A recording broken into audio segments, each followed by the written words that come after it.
নমস্কার, সবাইকে স্বাগত আমাদের চ্যানেলে। আজকে আমরা পড়ব একটি খুব গুরুত্বপূর্ণ এবং একটি ইম্পর্ট্যান্ট টপিক সম্পর্কে। সেটি হলো নিউক্লিওফিলিক সাবস্টিটিউশন রিয়াকশন, অর্থাৎ SN1 ও SN2 বিক্রিয়া। Nucleophilic substitution reaction.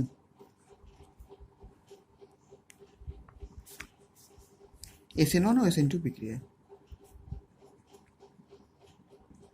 SN1, তো প্রথমেই আমাদের জেনে রাখতে হবে SN1 ও SN2 এর ফুল ফর্ম কি। অর্থাৎ SN1 হলো নিউক্লিওফিলিক সাবস্টিটিউশন ইউনিমলিকুলার, অর্থাৎ এই বিক্রিয়ার আণবিকতা হবে 1, এবং SN2 হলো নিউক্লিওফিলিক সাবস্টিটিউশন বাইমলিকুলার, এই বিক্রিয়ার ক্ষেত্রে আণবিকতা হবে 2। তো আমরা তাড়াতাড়ি চলে যাই বিক্রিয়ার মেকানিজম। প্রথমেই আমরা দেখব SN2 বিক্রিয়া। SN2 একটা উদাহরণ দিয়ে দেখে নেওয়া যাক। CH3Br, এটি হলো মিথাইল ব্রোমাইড। ব্রোমিন হলো এখানে একটি লিভিং গ্রুপ। যদি আমরা এর সঙ্গে একটি KOH নিই, তাহলে KOH এর OH যে পার্টটি সেটি নিউক্লিওফাইল। আমরা সকলেই জানি নিউক্লিওফাইল অর্থাৎ এর মধ্যে এটি একটি ইলেকট্রন সমৃদ্ধ গ্রুপ, এটিতে ইলেকট্রন ঘাটতিপূর্ণ গ্রুপের সঙ্গে যুক্ত হবে। যদি আমরা এরপর চলে যাই বিক্রিয়া মেকানিজমে, CH3Br, এখানে মাধ্যমে লিখলাম OH-টি। এটি গ্রুপটিকে পিছন দিক দিয়ে গিয়ে অ্যাটাক করবে এবং এই ব্রোমিনটি বেরিয়ে যাওয়ার চেষ্টা করবে। তখন একটি অবস্থার সৃষ্টি হবে। অবস্থাটি দেখতে খানিকটা এরকম, CH3.Br.OH। এই অবস্থাটিকে বলা হয় বিক্রিয়ার ট্রানজিশন স্টেট। অর্থাৎ CH3-র সঙ্গে ব্রোমিনের বন্ডটি পুরোপুরি ভেঙেও যায়নি, আবার যুক্তও নেই। OH এর সঙ্গে CH3 বন্ডটি পুরোপুরি নতুন করে গড়েও ওঠেনি, আবার এটি এমন জুড়ে যে নেই তাও নেই। এরকম একটি অবস্থা, এটাকে ডট ডট ডট বন্ড দিয়ে দেখানো হয়। এটিকে আবার ট্রানজিশন স্টেট।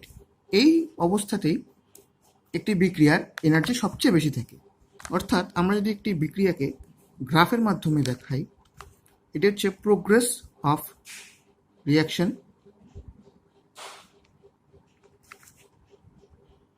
এটি যদি এনার্জি হয়, এটি যদি সাবস্ট্রেট, আর একটি যদি প্রোডাক্ট হয়, এটি হবে TS।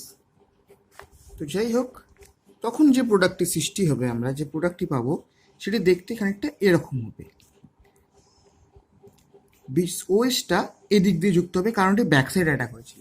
ব্যাকসাইড অ্যাটাক হওয়ার কারণ আমরা সকলেই জানি Br একটি খুব বাল্কি গ্রুপ, খুবই একটি বড় গ্রুপ। এই জন্য OH নিউক্লিওফাইলটি সামন দিক দিয়ে না গিয়ে পিছন দিক দিয়ে যায়, যাতে সহজেই অ্যাটাকটি করতে পারে। সামন দিকে বড় একটি গ্রুপ থাকার কারণে যেতে পারে না। এই বিক্রিয়ার হার যেটি হয় সেটি আমরা সকলে দেখতেই পেলাম যে এই বিক্রিয়ার হার নির্ণায়ক ধাপ, একটি বিক্রিয়ার ধাপ রয়েছে। সো এটি বিক্রিয়ার হার নির্ণায়ক ধাপ। এখানে দুটি অংশগ্রহণ করেছে, অর্থাৎ সাবস্ট্রেট এবং নিউক্লিওফাইল দুটি। সো এর বিক্রিয়া হার দুজনের উপরে নির্ভরশীল, K × CH3Br এবং OH-। যেহেতু দ্বিআণবিক একটি বিক্রিয়া, এই জন্যই এটি হলো SN2। এরপর আমরা চলে যাব SN1 বিক্রিয়ায়। একটি উদাহরণ দিয়ে দেখা যাক।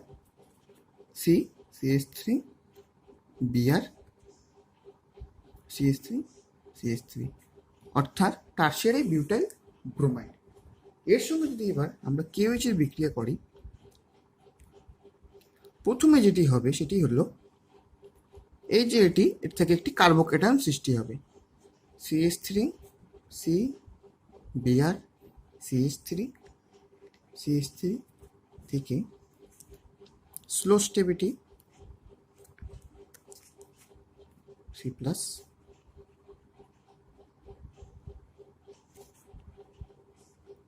এটি স্লো স্টেপ হওয়ায় এটি বিক্রিয়া হার নির্ণায়ক ধাপ।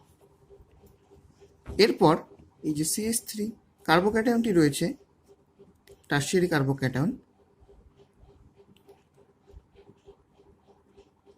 এটির সঙ্গে OH মাইনাসের বিক্রিয়া হবে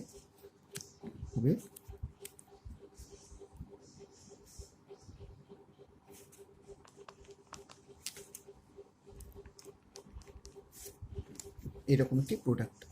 তো আমরা পারস্পরিক তুলনায় যদি আসি, আমরা দেখতে পেলাম যে SN1 এর ক্ষেত্রে আমরা নিলাম একটি tertiary group, 3 degree carbon, 3 degree carbocation একটি উৎপন্ন হলো। এই কার্বোক্যাটায়নের সঙ্গে 3টি বড় গ্রুপ, অর্থাৎ এরা প্লাস আই গ্রুপ হওয়ায় এরা কার্বোক্যাটায়নটিকে স্টেবিলিটি দেবে, অর্থাৎ কার্বোক্যাটায়নটি যদি উৎপন্ন হয় স্টেবল হবে। কিন্তু আমরা যদি SN2 এর বিক্রিয়ার ক্ষেত্রে লক্ষ্য করি, এক্ষেত্রে যদি একটি কার্বোক্যাটায়ন উৎপন্ন হয় 1 ডিগ্রি হবে সেটা, কিন্তু সেটা অতটা স্টেবল হবে না। সেই জন্যই এই বিক্রিয়াতে কার্বোক্যাটায়ন উৎপন্ন হতে পারে না। এই জন্য এটা SN2 পদ্ধতিতে হয়, এটি SN1 পদ্ধতিতে হয়। এই বিক্রিয়া হার যেটি হবে, এর বিক্রিয়া হার নির্ণায়ক ধাপে এটি বিক্রিয়ার হার নির্ণায়ক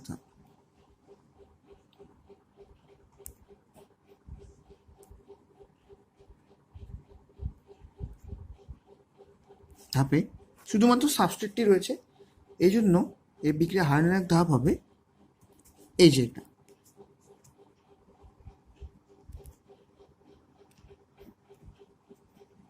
সাবস্ট্রেটটি, এই জন্যই এটি ইউনিমলিকুলার। 2 এবং SN1 বিক্রিয়ার মধ্যে একটি পারস্পরিক তুলনা করি, আমরা বলতে পারি SN2 বিক্রিয়ার ক্ষেত্রে আণবিকতা অর্থাৎ মলিকুলারিটি হবে 2, এর মলিকুলারিটি হবে 1। এতে একটি স্টিরিওকেমিক্যাল ইনভার্সন ঘটে, অর্থাৎ তোমরা দেখতেই পেলে যে OH-টিকে যেহেতু ব্যাকসাইড অ্যাটাক করলো, সেই জন্য এটা একটি ইনভার্সন ঘটলো। বিআরটি যেই পাশে ছিল OH-টি ঠিক তার উল্টো দিকে গিয়ে যুক্ত হবে।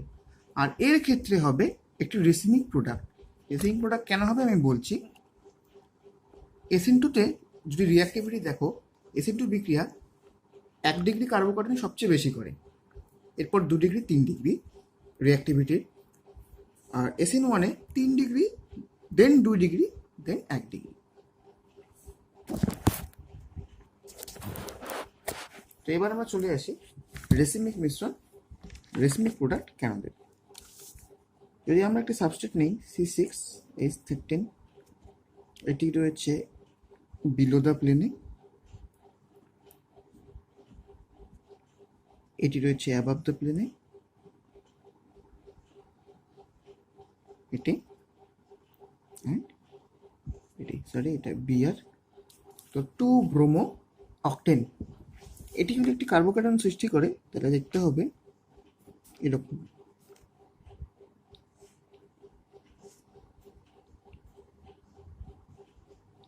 H13H। তো এই কার্বোক্যাটায়নটা তোমরা দেখতে পাচ্ছ খুব স্টেবল হবে। তো এটা অবশ্যই SN1, এই যে কার্বোক্যাটায়নটি দেখতে এরকম হবে। তো অবশ্যই এটি একটি SN1 ধরনের বিক্রিয়া করবে। যখন এটি SN1 ধরনের বিক্রিয়া করবে, তখন ধরো OH যদি এসে অ্যাটাক করার চেষ্টা করে, দেখো দুটি কি ফাঁকা রয়েছে, এদিক, ও এদিক দিয়েও অ্যাটাক করতে পারে, এদিক দিয়েও অ্যাটাক করতে পারে। এটিই হলো কারণ রেসিমিক মিশ্রণ সৃষ্টি করা। এর ফলে কি কি ধরনের প্রোডাক্ট হবে দেখো, দুটো এনানসিওমার সৃষ্টি হবে। সেম অ্যাবাভ দ্য প্লেনে হাইড্রোজেন, অ্যাবাভ দ্য প্লেনে OH, C6H13 সঙ্গে প্রোডাক্ট দেবে